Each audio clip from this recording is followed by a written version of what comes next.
Good afternoon. Today I'm joined with Nate Moeller. Nate sits at the intersection of operations, data, and technology in a 100 plus year old moving and storage business that's right in the middle of planning out a migration from a legacy ERP system into something newer in technology world. And part of that is how you are envisioning moving from the legacy environment that you have and into the automation and AI world.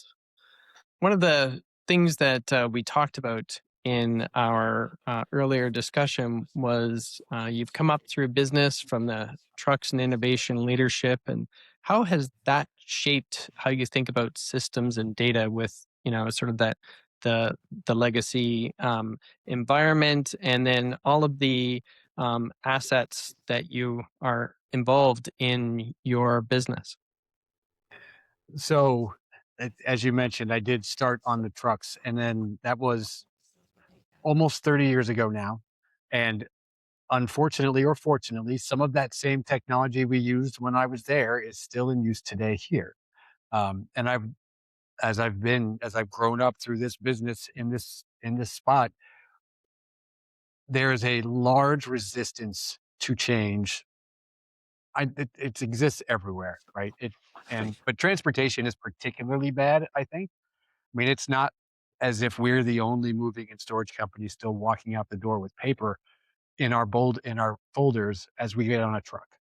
Um, so for me, it's always been a dream to get rid of the paper, right? I don't need paper, but all of our process and all of our systems are designed around this old way of doing things, revolves around somebody turning in this piece of paper and then somebody auditing that piece of paper, looking at that piece of paper, billing that piece of paper, and then, you know, we don't send paper invoices anymore, but that's about it. Right. So, um, for me, that has always driven because it's just so inefficient, quite frankly, to use paper. And we talk about data handoffs, right? The reason we call them that is because you literally hand a piece of paper from somebody to somebody else. That's the way it always was. You know, for us today, and my job now, as the leader of this team that does innovation and data, our job is to make those handoffs seamless, or at least as seamless as possible. Right. And that is where I see us making the biggest impact for our company is being able to take those paper handoffs and turn them into electronic handoffs. You know, make the flow move without it requiring a person, a phone call, or an email whenever that is possible. Yeah, that's great. Certainly, moving in an environment like yours, where it was originated around paper, moving that off, and then dealing just with the uh, legacy and history around those processes is certainly going to be an evolution in and of itself. So, where do some of these inefficiencies really rear its head that you see in today's world? So today for us, one of the things that the value stream a lot of companies use is called order to cash, right? Order to cash. I have an order. It's been taken. How long does it take before I get paid? Right. So just like everybody else, we have a metric called delivery to invoice, right? So we've gone out and done the job. It's complete. We have signatures. Everybody's done what they're supposed to do. How long does it take for us to get the invoice out? So then our net terms can start to actually take effect and we can get paid for it. So I'm going to stress this one because this is a big one for us. Because when I first got involved in this position 3 years ago, that number for our not just moving and storage, but our more diversified business lines as well, our final mile and first mile business, our commercial B2B business, that time was roughly 42 days from delivery to invoice. Oh, Then you add net 30 on that. We are 72 mhm. days from delivery before cash is in hand. And it is extraordinarily difficult to grow, especially an asset heavy company like moving and storage. I mean, Right. I have 1 million square Yeah. feet in our company between all of our offices. We have over 100 power units, not counting forklifts. It makes capital super difficult when you have that much time between when you've done the work and when you get paid for it. Um, so that metric there is something that has really been a primary driver of the work that we've been doing in this group. And I'm happy to say that we got it down to, as of the last time we looked, we got it down to 20 days. That was Great. Q4 for 2025. I felt really good about that. You know, it needs to be much shorter. I mean, anybody Yeah. that's in this business, especially if you're doing distribution or first and final mile and you have the kind of churn that we talk about, where you're doing hundreds of deliveries a day or fulfilling thousands of orders, waiting that long will destroy you. Yeah. you know, my president is always like, he's always worried about cash is the thing that makes him the most unhappy, right? When we're Right. when we're negative cash that we're not expecting to be negative, right? Like you can always tell as he walks around the office, like he's got this Right. dour, very short, right? The cash is always important. So Right. Yeah. In our earlier discussions, you'd talked about that you had done a survey and were out looking at the number of systems and that you have currently running and sort of have evolved over time to cover, to address certain issues. And I thought it would be interesting just to talk about that and what you uncovered, what motivated you to do that survey, what you uncovered, and then we can talk about where that leads, going forward. yeah. So about, I don't know, 4 years ago. So we have grown like a lot of companies of our size, mid-size, family owned. We've grown very organically, right? Hey, boss, I think there's a way that I can make money. Go for it. It doesn't cost a lot necessarily. Barrier to entry is not very high. You made money, spectacular. Now grow it. And that's the way that a lot of companies grow. We're not special in that way. But we had developed in our past some proprietary systems to do certain parts of our business. And about 4 years ago, we were looking to replace some of this. We were running on 20-year-old code, quite frankly. Mm. Um, so we were trying to get our arms around all of the things. How can we find a replacement, preferably not proprietary, for what it is that we do? So I did the survey, like we talked about, Yep. and found that that we use roughly 54 different systems between all of our business lines, admittedly, but 54 different systems to do the work that we do. And I would say 25 of those were doing core functions that our ERP should be doing. Okay. So, as you can imagine, it has caused, as soon as we figured that out, right, closing those systems or the consolidating has been a primary driver of what we've been doing. And there's a part of me that believes that I was put in this role because I found all of this out, and they were like, "Hey, there's a sucker to get us Right. out of this problem." Yeah. You found the holes, you fill them. Yeah. Exactly, exactly. So anyway, um, so but as you go through this and you learn, say, why do we have 54 different systems? Well, because our ERP, which is moving and storage centric, right, does not fulfill the needs of this business line or the way this customer requires us to do business or Right. add whatever excuse that you have. And because there was very little oversight and there was and I blame myself for this because I was in core IT at the time, right? There was a contentious relationship between the business and IT at the time. Um, they saw us as, we never let anybody have any fun, right? We're worried about security and locking things down and making sure that we're safe. And sometimes we get so worried about that, we forget that we are here to serve the business. So all of these systems show up. We realize that the ERP is not you kind of know, your gut knows this really isn't working for us.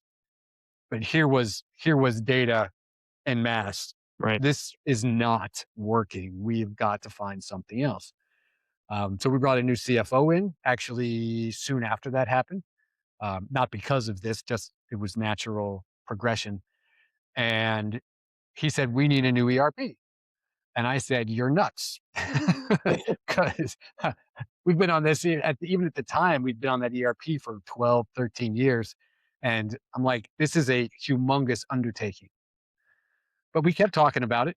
Um, and you know, as this is happening, my team is being built out and we're learning more about how the business is done. We're learning more about the data, going back to my efficiency, my handoff, the Right. data that's required to move the business forward, right? So as we learn that, it's like, okay, are we ready to just jump to a new ERP? No, but we finally have a foundation to get us to that point where, okay, yes, it's going to stink. It's going to be really hard. We're going to drown in it, but we can make that transition to something that fits our business a little bit better than what we have today. Um, so the next step for us, and the one that we are in right now, I guess that's our current step then, is we are in what we call process consolidation. Um, at Okay. the end of the day, our business is about moving things from one place to another.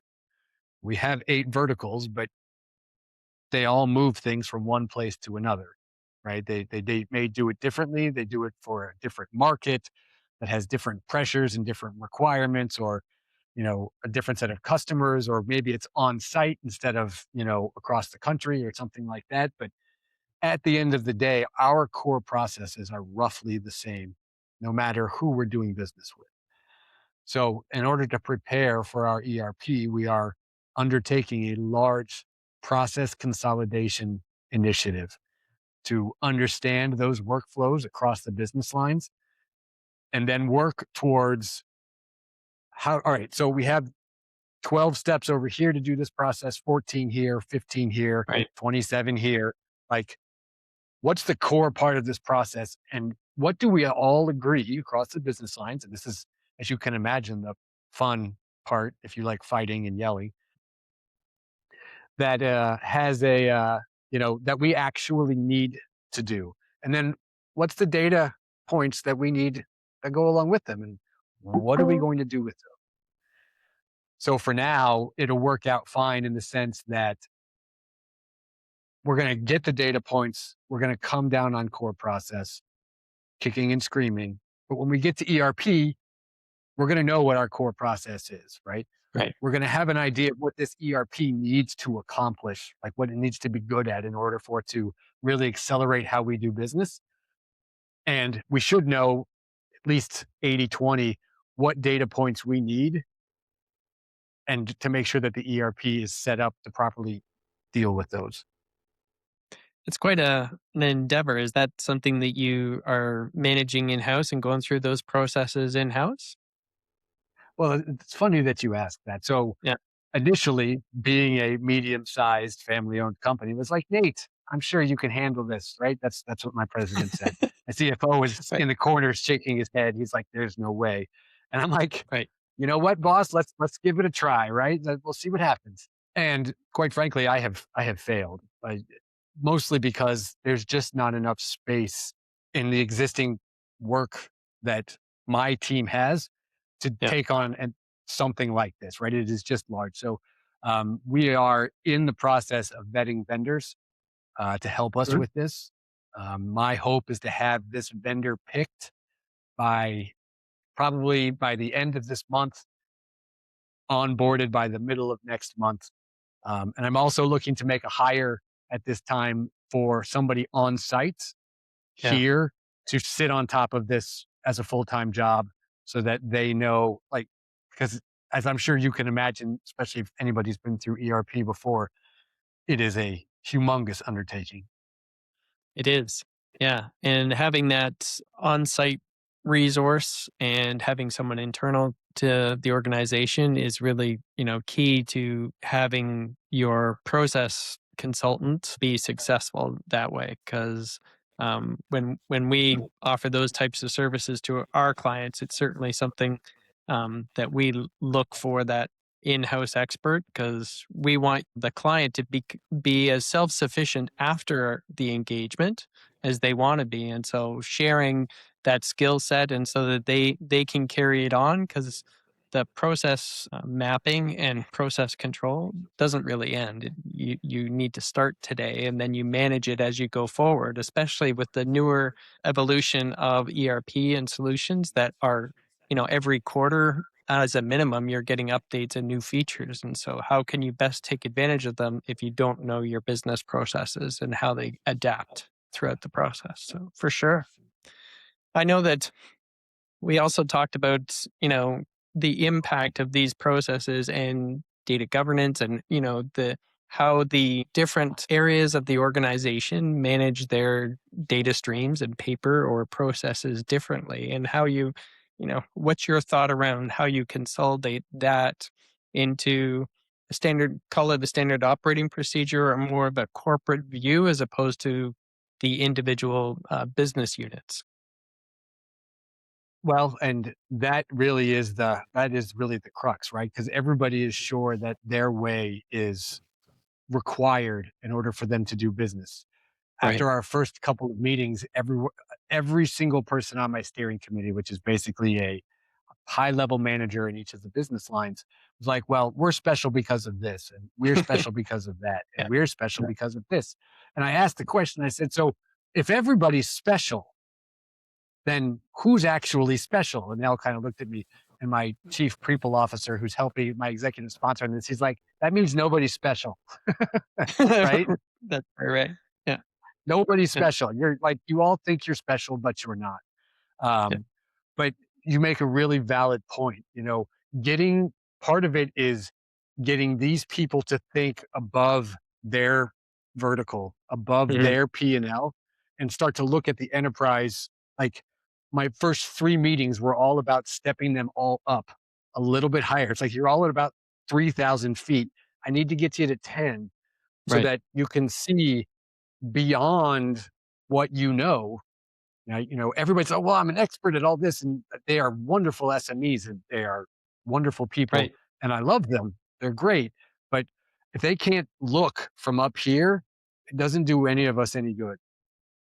I Yeah. mean, we decided between I think we have 8 business lines, but we went through the list. I had them all create a list, and we have roughly 14 different ways that we do our core business, depending on what it is, which is Right. just ridiculous.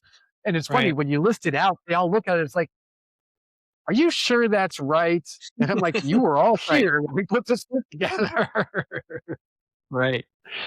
Yeah. So I getting them to think up is really, because once they start to think up, then it becomes oh, well, I know we do it this way, but this team over here, John's team does it this way and Sally's team does it this way. And we're really not that far apart, right? Like Yeah. it's pretty much the same thing. If I tweak a little bit here and they tweak a little there and we all just put our data in this one spot, like it's all the same process and everybody's pretty happy. So like I said, that the ability to see at the enterprise level, I think, is the biggest thing for us.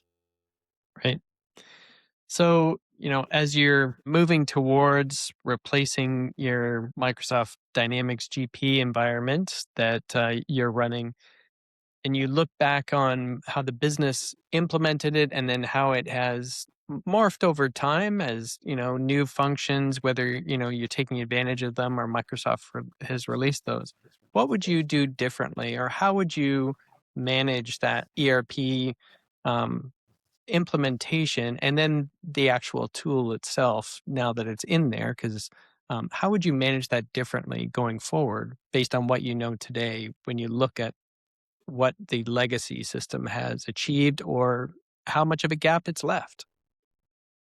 Yeah. So most assuredly, I would have the one thing that always comes back to me that we did not think very well at all was, you know, what happens when things change, right? Hmm. We set the system up with a lack of flexibility that has really hampered us in a lot of ways. Now, for what was our core business 17 years ago when we put it Right. in, right? It still behaves admirably. It does exactly as it's supposed to do. It makes that process move relatively quickly, and smoothly. Delivery to invoice for that group that is set up is 6 days, right? Mm, Just as good. a Yeah. right, just as and it's rarely deviated from as high. It's only ever been as high as 12, right? So it does wonderfully there, but we did ourselves no favors by not leaving space for what the future might hold, right? An ERP isn't a lifetime decision, but it's a long decision, right? Yeah. A good way changing ERPs every few years is a good way to find yourself out in the cold. Um, Right. so for me, that lack of flexibility is the thing that I'm most worried about today, right? As we move to the new ERP, will it be something a little bit less specific? Absolutely. Will it be something that's well known and has, lots of integrations and connectivity? Yeah. Yes, it has to be. Um, but when we set it up and we like, let's give ourselves a little grace to understand that we don't know what the future holds, but let's Right. leave a little space for what might be in there as we do it. I don't want to, we always talk about, well, it needs to be, you tie it down, you lock it down, and you set it up to work exactly as your process works. And I understand that concept, but all that does is drive your user base to something else Yeah. or somewhere else as soon as something a little off center happens. So for me, that Yeah. would be what I would change. Yeah, we've certainly seen that in some of our longer term clients who some of them are actually on Dynamics GP as well. And it's been one of those it if you don't bring the business change back to the ERP configuration, then it can feel like you've outgrown the system or outgrown the shoe. And I think if there was a learning that I would want everyone to think about as they're looking to move to a new system or even upgrade in a current environment is really having whether it's quarterly or semi-annually or at least annually, having the core team that implemented that ERP sit around and say, what's changed in the business? What's working well? What isn't in the system? And helping to streamline that. And because it needs to evolve with the business and the streamlining of process. And these days, with all the automation tools and AI that's coming out there, I think that that's something that's going to even have to step up more. And so in that automation and AI topic, what what have you seen or heard that you think will really impact your business? Well, so and I'm sure anybody who's ever been sitting in a chair remotely like mine has probably talked to, 100 different vendors about their AI offerings. Right. Quite frankly, they're a dime a dozen right now. There's, Yeah. they're everywhere.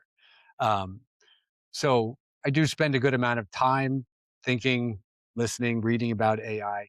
There are a lot of interesting, there are a lot of interesting things to do. I'm a little skeptical about what can be done now with AI. Yeah. Now, I do believe that automation doesn't require AI, and I absolutely believe it has its place. One of the things we have talked about as we go through this core process, consolidation is trying to find places as we move along where RPA or AI enabled Mhm. process automation fits, Yeah. right? Where is there something that's, there's value added by removing the human in this case to do this job. And to be honest, we've already found one, which has made everybody really excited, right? Yeah. Everybody, especially my president, wants to be able to say, "Yes, we're implementing AI at our company." I get it. I totally get it, and I'm excited to be a part of it as well. Like it's neat to be able to do it. So for us, it's mostly about finding the right spot to implement that AI automation.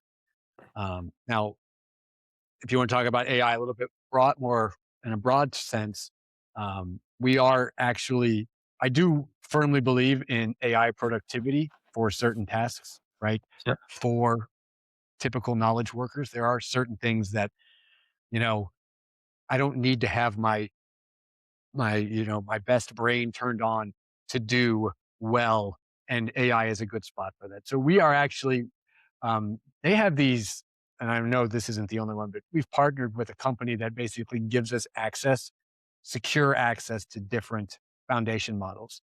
And it has been a Okay. hit so far. Um, and measuring productivity increase is really hard with a tool like this, which is Yeah. really difficult.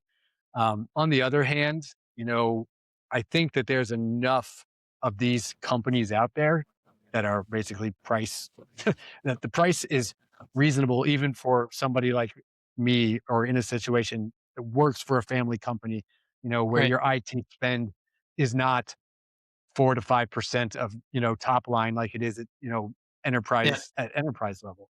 So like I said, it it's worthwhile. It also gets the user base thinking about it. Do they all use it? No. I understand that.